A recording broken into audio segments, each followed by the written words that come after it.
ating panelists. Ano po ang pananaw ninyo? Bakit hindi nag-i-issue ng whole departure order para sa mga nasasangkot na mga pangalan at ito ay kadahilanan kung bakit si Secretary Bunoan ay nakaalis ng bansa. So marami pang nasa listahan na mga kasi this involves, kasi may mga kababayan tayo na sinasabi nila hindi na dapat hinihintay kung allegation pa lang because this involves public funds, dapat meron ng whole departure order para sa mga taong ito. Bebot muna, tapos and isabay nyo na rin yung inyong closing remarks. Okay, unang-una, thank you for this opportunity of sharing our thoughts with you, dahil although hindi naman ako talaga panelist dito, I came here to listen, not to talk.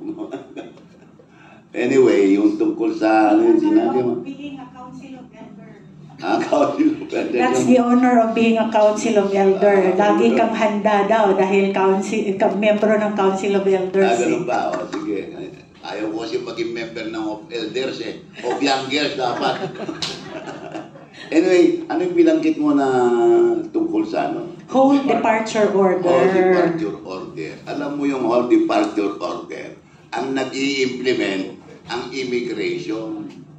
Kaya kung minsan, kahit may whole departure order, nakakalusot. Kaya dapat yun ang bantayan, yung immigration. Ito si Noli, alam mo si Noli, nagtaka ako bakit anong nangyari dyan. Kasi napaka-honest na tao yan. Kasama namin for 6 years in the same boarding house. Kasama ni President Duterte, we were together in a boarding house. From 1964 to 1970, magkasama kami dyan sa YMCA. Ewan ko kung alam nyo yan. Pero dyan si Noli was napaka-humble na tao, napakababaw ang kanyang kaligayahan, hindi masyadong mabisyo. That's why, if I recall, when President Duterte came in as President of the Republic in 2016, he was considering Noli Bonoan as the Public Works Secretary. Kaya lang, Noli was... si Noli, Emmanuel, pero ang nickname niya, Noli. Noli tawag sa amin na sa kanya. Nakikwan siya.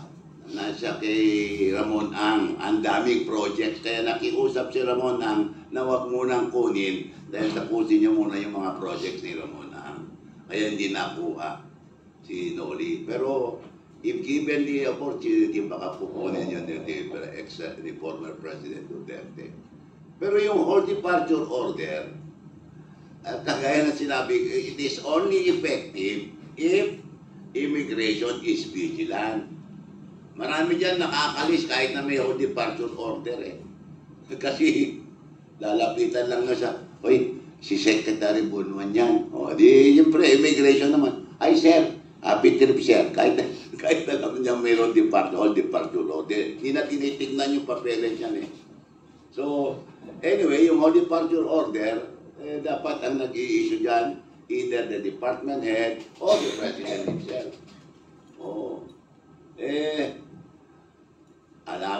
Ala namang effect yan Tingnan mo si Zaldico, paano siya nakalis? Hindi naman siya dumaan sa kanya Hindi naman sa immigration yan Hindi naman yan. Meron silang, may mga aeroplano, may mga chopper yan hindi na dumadaan yan. Basta ang importante dito, bantayan nyo na ngayon. It is now time to be very vigilant. Alam na natin ang kanilang modus operandi. Alam na natin kung sino magnanakaw. Yun ang bantayan ng taong bayan. That it is responsibility of every Filipino na tignan, bantayan, tutukan lahat itong magnanakaw. Kilala natin itong magnanakaw Lahat ng mga membro ng Congress, kilala yung mga yan. Sila Luistro, sila Abante, naku, Diyos ko. Bantayan yung mga yan. Bantayan yung mga yan. Nasa atin na yan ang pagbabantay. Kahit gaano-anong gagawin natin kung hindi tayo, we don't become vigilant, and we will continue to ransack the kaban of the Republic. Nanakawin yan, grabe sila magnakaw. Grabe, nakita niyo yung maleta. Nakita niyo yung maleta. Sus Mario Joseph. Isang delivery lang. Parcel lang yun. At alam niyo yung mga maleta, hindi lang doon sa bahay ni Tambalusos. Doon din sa malapit sa Malacanang. Nakapunta ka na doon, yung bahay, meron dyan isang bahay dyan malapit sa Malacanang. Dyan mga doon dinala. Doon yung mga maleta. Kilala ko may-ari nun may-ari nun. Ewan ko kung kasama rin siya sa maleta. For sure. So, ganun talaga, we have to appeal to everybody. Every Filipino has the responsibility of watching every move of all government officials, especially yung mga nasa cabinet, yung mga nasa Congress. Bantayan nyo yan. Tingnan nyo, puntahan nyo yung mga bahay nila. Nung araw, ang bahay nila, nandyan lang sa anong tawag dito? Commonwealth. Ngayon, nasa kwan na. Nasa White Place na, nasa Forest Park na. Naku, Diyos ko. Nandun, kung gaano kaswapang ng mga tao ito. Insatiable, walang hindi na natuwa sa 1 million, hindi na natuwa sa 10 million. Billions na. Oh, I was offered also something like that to run in Davao. Di panahon na darating ako dyan. I was offered to run in Davao. I was offered billion din. Nung hindi ako tumakbo, tinanggal ako sa trabaho. Because I was offered to run. Hindi ko na lang sabihin. May panahon para I will go into the details of that offer. 1 billion. Sabi ng asawa ko, Daddy, huwag mong tanggapin. Sabi sa akin, bakit ka? Saan natin nilalagay? Ang liit ng bahay natin. Paano mo lang itago yung 1,000 million? Saan mo ilalagay yan? Sabi niya, magtataka yung mga katulong natin. Magtataka ng karaming pera. So yun ang meron kayong aabangan sa susunod na kapihan. Alam natin kung bakit yung mga iba doon tumakbo against the president. Wow, alam natin. Bayan na lang, siya na lang magbahala, mag-explain later. So ayun po, ang appeal ko sa inyo mga kasamahan ko sa PDP at sa bawat Pilipino. Let us be vigilant. At saka huwag lang tayo ma-satisfy sa mga. Let's do something. Gagawa tayo ng paraan. Gagawa tayo ng paraan. Para sa gano'n ay medyo naman sila, masyado na silang garapal. Wala lang parang natural na sa kanila magnakaw Walang break fluid. Wala na. Parang nakaw ka lang ng nakaw. Openly. Nandiyan na pala bumalik si Gemma. Si Gemma na sabi mo ngayon, sinabi ko na yung OFW Hospital, Kidigong. Tama po. Inangkin itong BBM na kanya. Na-inaugurate yan, May 20, 2022.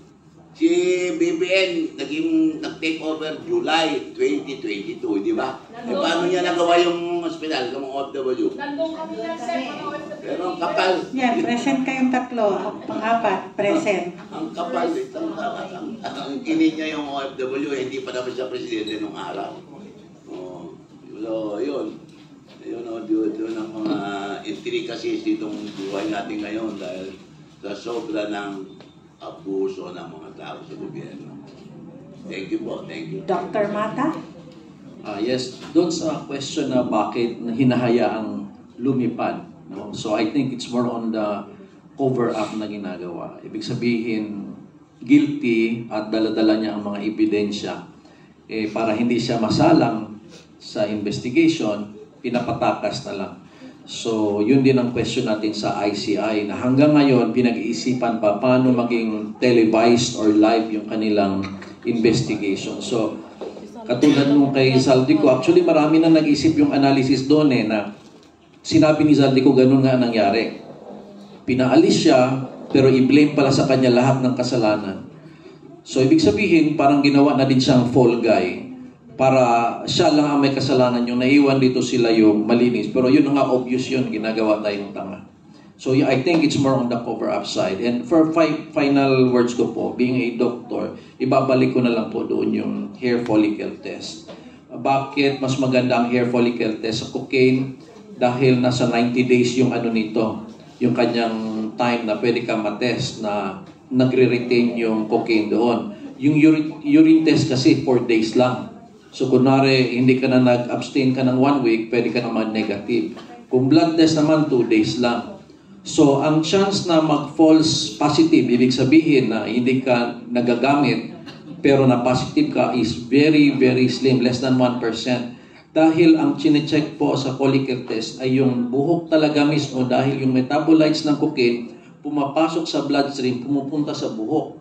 At saka ang pagtubo ng buhok mo ay 1 cm in a month. So, ibig sabihin talagang nagsistay doon yung metabolites ng cocaine. So, yung chances na maging fake or maging false yung result are very, very slim. Kasi maraming takot magpa-follicle test kasi daw baka maging false positive. Less po ang chance nun.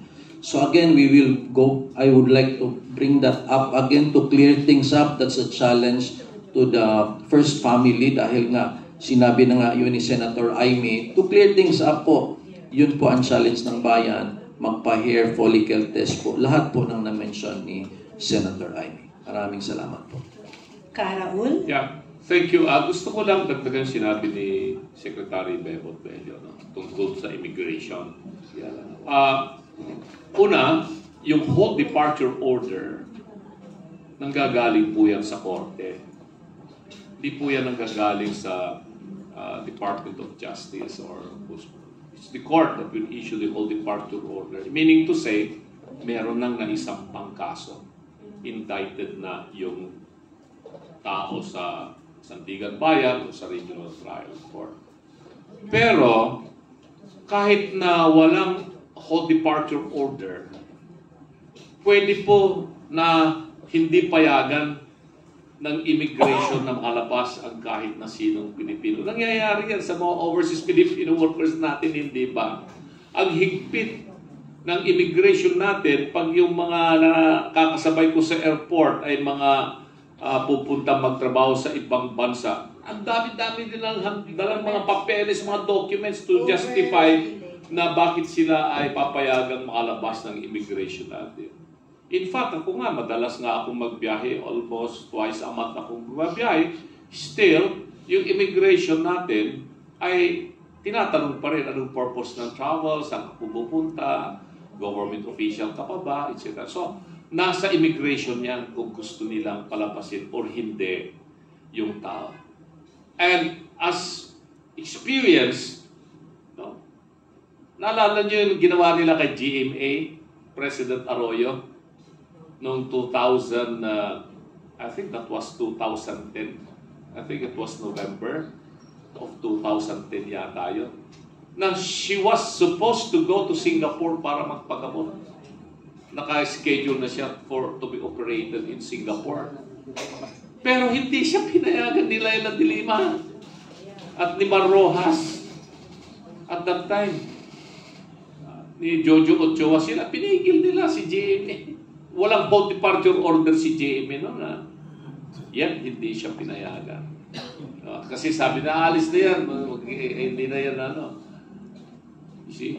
Yun ang problema natin talaga dito sa implementation ng mga batas natin. Ang immigration is so powerful kung gugustuhin po nila yan.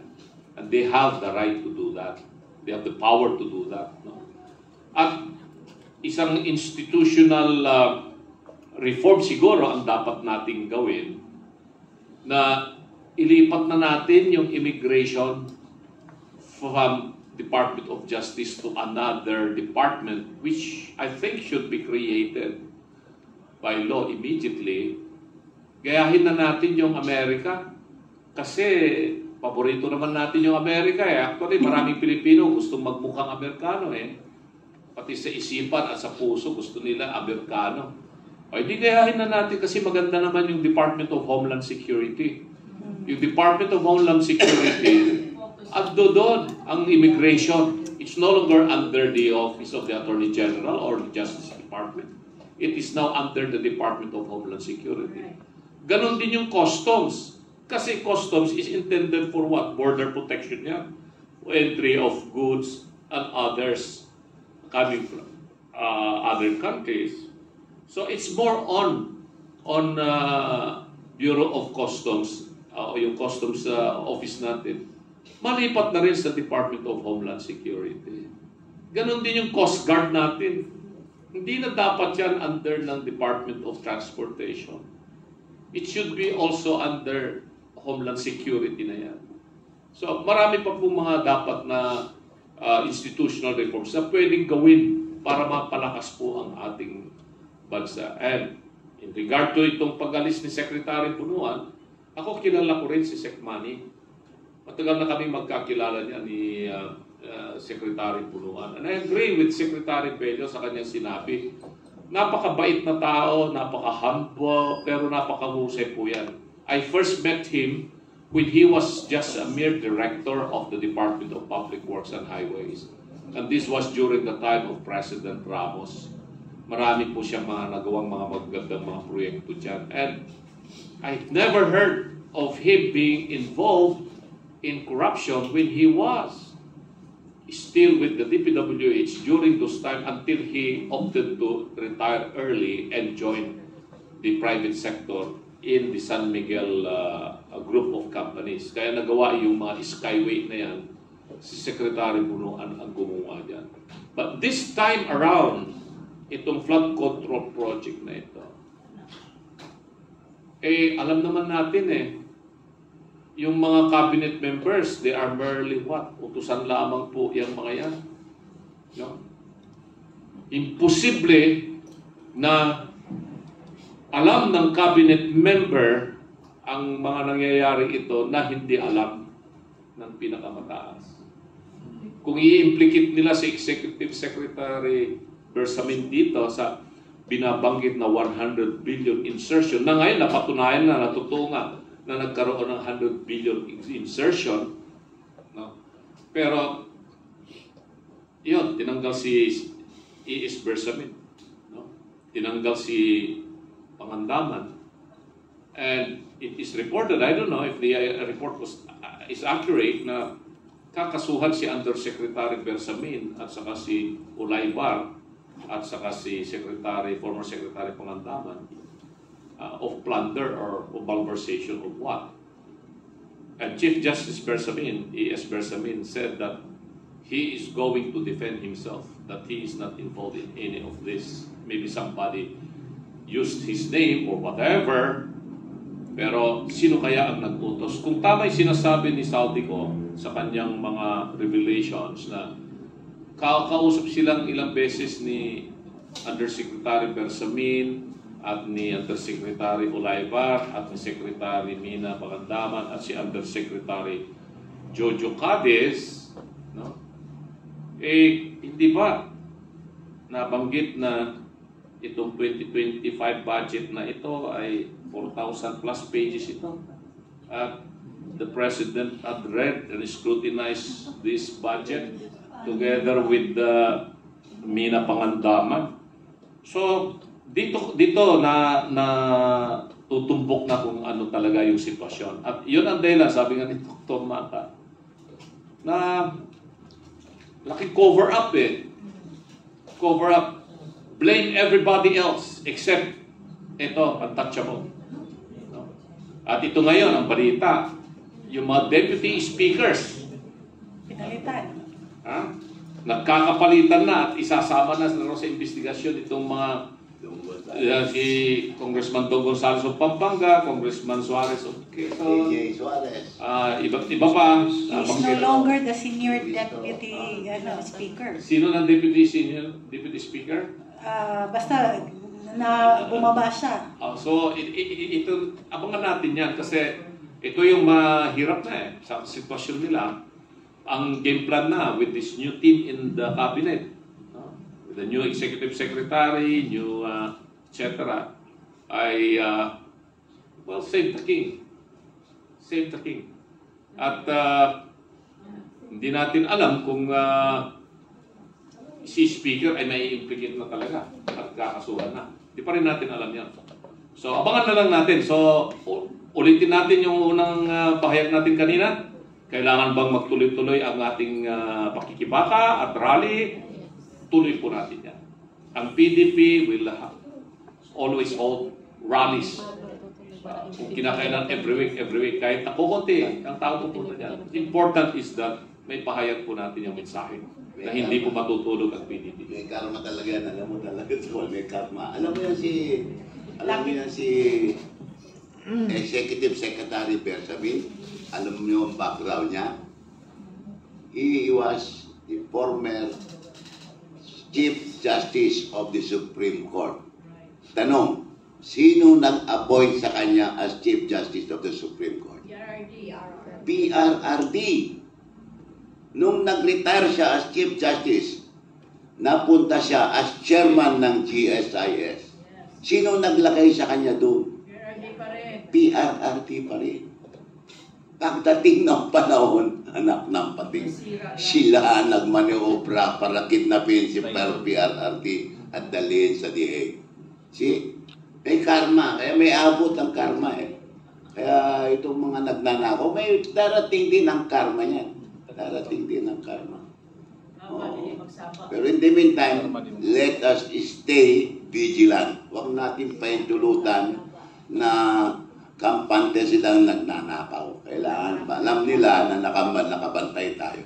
Kampanteng nagnanakaw. Ang ganda ng no? May we request before the closing remarks of our, yung officers natin na nandito, Kal Gemma, Coco, Ka Raymar, for one photo.